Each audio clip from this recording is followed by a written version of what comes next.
Vasaras saulgriežu svinības Dubrona parkā sākās 21. jūnijā precīzi 11:15. Daugavpils pārņēma visgarākās līgodziesmas stafeti, kas skanēja šajā dienā visā Latvijā.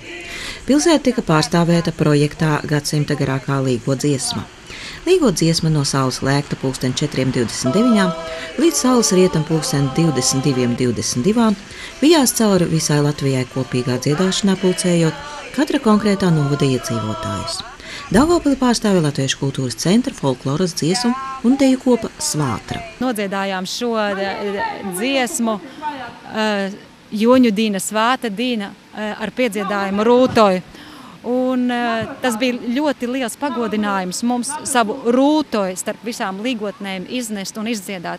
Jo līgo piedziedājumu pazīst vairāk Latvijā, jo tas ienācis ir no līvu valodas, no somugru tautām un apzīmē, lai top, bet rūtoja ir tā pati nozīme un arī nozīmē, ka lai dabas visa svētība un dabas spēks tā kā tiek cilvēkiem, dzīvniekiem un augiem.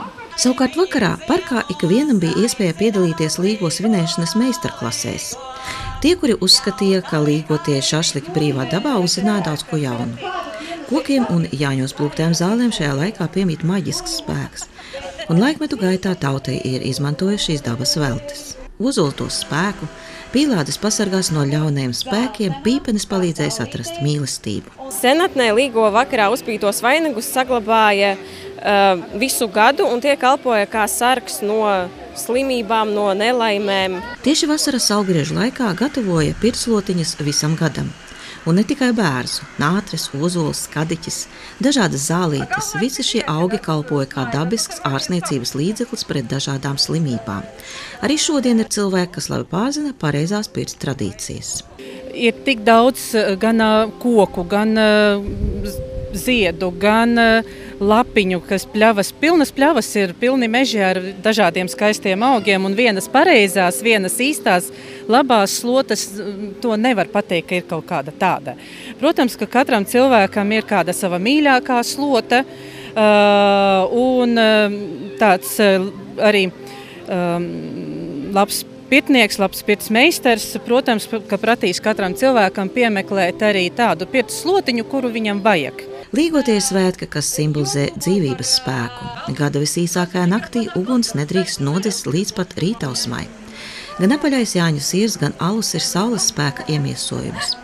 Maizes muzeja saimniece Vija Kudiņa atgādināja, ka senos laikos mala graudus, cepa maizi, kūla sviestu un sēja sieru. Vecāka gadagājuma cilvēki atcerējās, ka tā darīja viņu vecmāmiņas laukos, bet bērni notiekošo uztvēra kā mazu brīnumu. Šī diena noslēdzās ar ugunskura iekušanu Daugavas krastā, taču lielākais ugunskurs pilsētniekus gaida Stropos, kur 23. jūnijā 19:00 sāksies līgo svētku svinības.